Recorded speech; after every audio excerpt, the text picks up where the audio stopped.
Cheers. He looks in great shape, doesn't he? I'm fascinated always by the way different athletes respond to similar sort of events. If you're watching earlier on this morning, Kelly Harrington of Ireland also managed to win her semi-final and now will fight for a gold medal. But in her post-fight interview with John, she could hardly speak, could she? She couldn't process what she'd done and what she'd achieved. You look at Galal there, still very much on it and very focused. I mean, I suppose it's just the way that your mind works and people do things differently. Yeah, Galal there, you can see in his eyes, he's still so focused. He's not let his kind of emotion come out as such. But I think in the other interview, like you said, she was just so, I think, relief. I think there's probably more relief and maybe her expectation and maybe not got to that level. But I suppose it's different for different athletes. I know when we got into the semi-final, there was that relief that we'd won. When you in Rio in 2016, did you how excited people were? Or were you trying to shut them out? I didn't get interviewed, Dan. You didn't want to speak to me. Oh right, this is awkward. did you not do any post? No, I didn't. Only in the final. Did you not? Oh, this is good, isn't it? No, but I didn't because we were in such a bubble. We'd come off social media. We didn't read any of the newspapers. We didn't have a clue what was going on back at home. So I think that also plays a massive part. If you get the scale of the event and it hits home, then you're going to be more emotional. Whereas we were very, very... I wasn't working on the hockey, Sam. I would have interviewed you. I know you would. I blame Rishi Prasad. It was his job, I think. I did speak to Rishi in the final, though. There you go. You see, we got there in the end. OK, enough of that. We'll move on quickly to save down, shall we? OK, earlier on this morning, Great Britain's Liam Heath was aiming to defend his Olympic title in the canoe sprint. He went in the final of the men's kayak single 200 metres, and this is what happened. The commentaries with Helen Reeves and Patrick Winterton. Clear something up because we have had some tweets in, and I don't know if Colin is still watching. There was a debate of... Yeah, we just have to clear this up.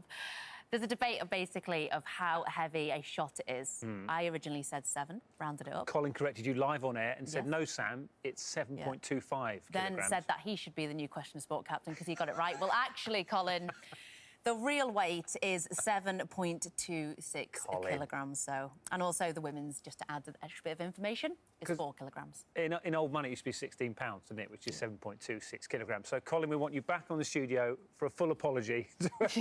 You're right. But, Sam, you are still the Question Sport new captain, OK? You can keep your place. Thanks, Dan. OK, now that's cleared up. You're watching Olympic Breakfast and the time is 7:34. Hello. Good morning. Good morning. We're just having a little chat here about the Olympics. We're very much enjoying ourselves on day 13.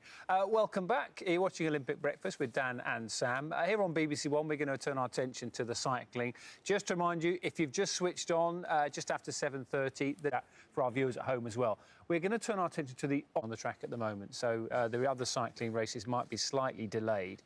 But while that is happening, we're going to continue showing you a bit of cycling after the news here on BBC One, but over on the red position. So that is coming to a conclusion over on the red button at the moment.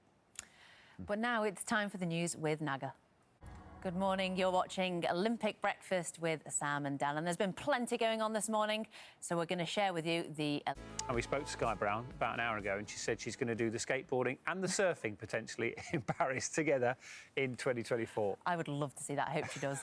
Just before the news, we had Heat 2 of the women's Keirin semi-final.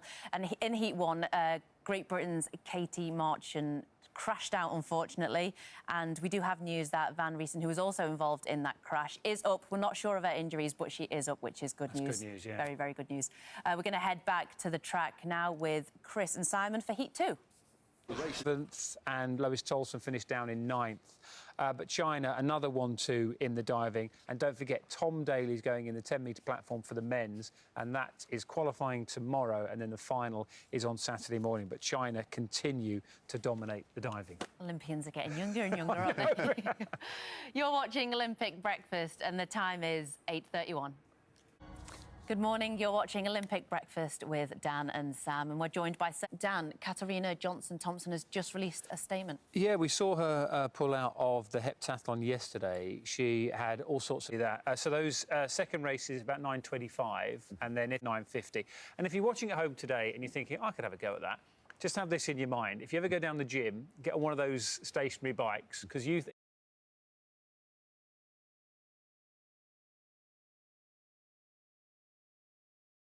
go, an open invitation to anybody. And don't forget, Matt Wall's also current race, which is the elimination race, coming up very soon as well. Loads to pack into Hazel's programme. Thank you for watching us on Olympic Breakfast.